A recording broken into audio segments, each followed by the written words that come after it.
Today we're going to be reviewing the Warhammer community online previews. We've got Age of Sigmar Elves, Fabius Bile and Lion L. Johnson for HORUS Heresy, so let's take a look.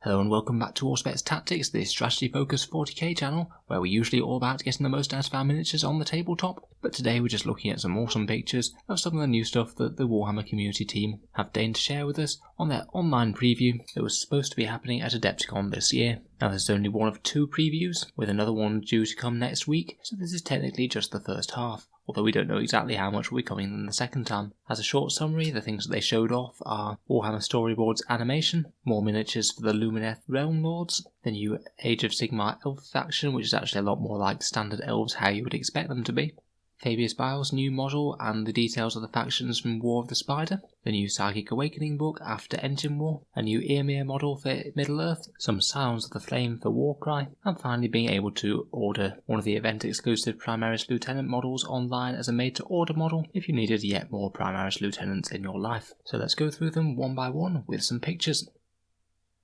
I thought that we'd start with the new Fabius Bile miniature and the War of the Spider factions that they mentioned, seeing as that one is the one that actually has the biggest impact on the game of 40k and the rules. Firstly, I'd just like to say that the new miniature for Fabius Bile is looking absolutely spectacular. They actually have a before and after photo on the Warhammer community site, which I'll link down below. And it's really nice to see how they've taken most of the original touches of the old model and just sharpened them up a bit, while keeping the overall feel pretty similar.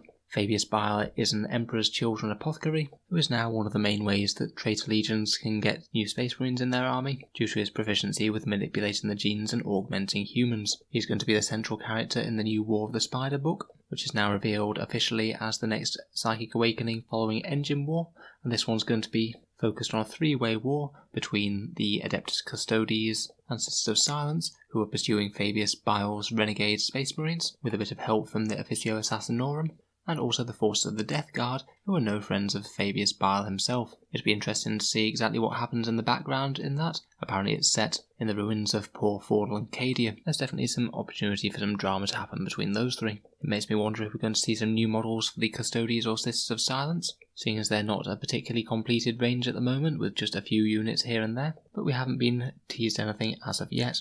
I suspect the Assassin rules will just be the reprints from the White Dwarf Index that came out, though I guess it is always possible it might get more interesting special rules and stratagems, although frankly they were done fairly well in the Index in my opinion. Finally, it'd be really good to see the Death Guard get a sizable buff in Psychic Awakening, as at the moment they're not really doing amazingly well in terms of faction strength in 40k. The fact that Renegades are also mentioned makes me wonder whether or not we're going to see some more Chaos Space Marine rules. They do just have a general Chaos symbol as one of the four faction symbols that's visible by this War of the Spider icon. I think it's possible, but it could just be referring to the fact that I'm sure the rules for Fabius Bile himself are in this book, and he of course is a Chaos Space Marines of the Emperor's Children, and they've already seen an update come out in Faith and Fury. Who knows, maybe some extra rules for Renegades, maybe just the rules for Bile himself. Either way, it's good to see him have a nice new model, and he's also got a little Igor-like assistant, which you can see pictured in full in the video release or on the Warhammer community website.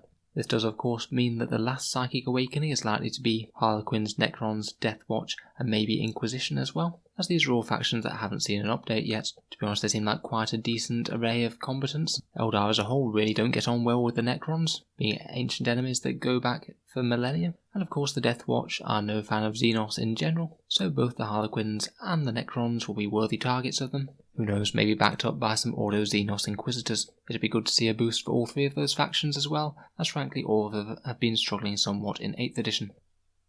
Let's move on to everything else now. First up we have something called Warhammer STORYFORGE, which is the umbrella term I believe for all of the people creating Warhammer animated TV shows at the moment. We've already seen some animated trailers from the last preview that they did. This one gives us some stills from a show called Hammer and Bolter and an episode called Death's Hand. The preview says, focusing on individual tales in the far-flung corners of the Imperium. It looks like we've got a sneaky Calidus assassin here and an Eldar Ranger, and it'll be interesting to see what these stories materialise into when they come out in their finality. It's interesting the way that Games Workshop has chosen to go out with this animated TV series thing. It sounds like they're letting people explore their content from numerous different angles, and letting people be quite creative with the content, and I'll certainly be interested in watching some of these when they eventually come out. Next we have a preview for the Age of Sigmar Lumineth Realm Lords. They've already shown us some of the more standard troops for the elves. This preview reveals a few hammer-wielding avatars of death in the Alarath spirits of the mountain. These are sort of like mountain deities come to life, taking their strength from the land of Hish.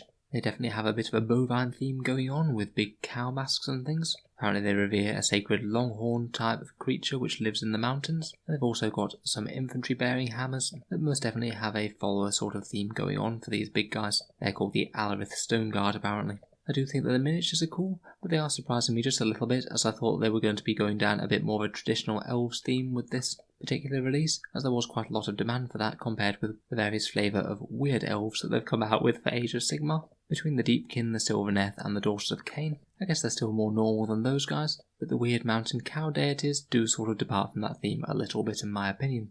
I definitely still think that they're very cool models, and they look very striking and scary if you put them on the tabletop. Next up we have a plastic release for Lord of the Rings, and the next in their line of characters that they're redoing in plastic in Eomir, Marshal of the Riddermark. Not really too much to say about this guy. He has bare-headed and helmet-headed variants, and he can swap out his spear and sword on both his mount and his version on foot, and he can choose to give him a shield or leave it off. Not really too much to say about this, other than it's a very beautiful sculpt. From what they said in the preview, it sounds like his rules aren't changing at all. In the Middle-earth strategy battle game, it's very much a new updated plastic sculpt for the guy. Next we have another warband for Warcry. These guys are the Scions of the Flame, another band of miscreants who worship chaos, this time unsurprisingly seeing chaos in the ever-riving tongues of fire. They're led by a blazing lord, I believe he's called, the chap in the middle, and the lady on the right's an Inferno priest, who has some nice in-game rules for setting members of other warbands on fire apparently. By the way, another set of really cool little models. I can't say I play Warcry myself, but pretty much all of the warbands have been really interesting, and I've enjoyed seeing pictures of the new models as they come out.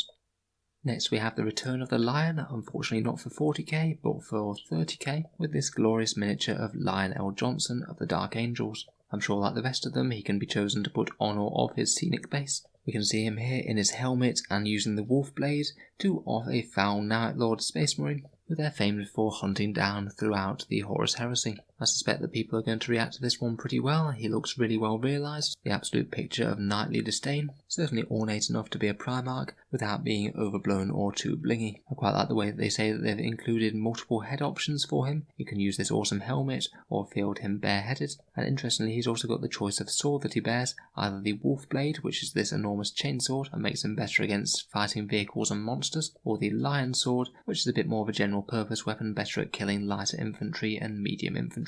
It's good to see variant weapon options on characters. You don't really see that all that much. Now I wonder how long Games Workshop will be able to restrain themselves before releasing him for 40k as well. Finally, they've released a Primaris Lieutenant to become a made-to-order model. I believe that this guy is called Lieutenant Amulius, and he was initially an event-exclusive model, and now he'll be available to order online too if you did miss him from any events and you particularly wanted to pick up the sculpt. Obviously once Games Workshop actually starts going again, what with the current shutdown. For me, I'm not the most overblown by this guy. There's a whole ton of different Primaris Lieutenants out there, and I'm more than capable of converting power swords and things. I guess it does look quite cool that he's holding his helmet under his arm, which definitely gives him a different character look, but it's certainly not one that I'd be massively interested in purchasing. Now, they did say that this was going to be the biggest preview ever, and don't get me wrong, they've certainly shown off a lot of new miniatures, and given us some interesting insights into the War of the Spider for 40k, but I'm not sure we've seen anything truly earth-shattering yet, at least not to the extent that it was hyped up. Honestly, the way that they've been talking about this one has led me to expect 9th edition Primarchs coming back, or maybe endless spell equivalents for Warhammer 40k, and we've not seen any of those as of yet. Still, I guess this is only one half of the previews. We have seen a lot of stuff, I'm certainly not denying that. I guess we'll have to hold on till next week to see what the full picture is. Let me know your thoughts on these reveals. Are you underwhelmed, overwhelmed, merely just whelmed? For me, the most interesting stuff was the War of the Spider reveals, but then I suppose I am very focused on 40k. We'll certainly be covering next week's reveals as they come out, so feel free to subscribe to Auspex Tactics if you'd like to see a similar breakdown for that one, or just check back in a week's time. In any case, thank you very much for listening, and I'll hope to see you guys in the near future.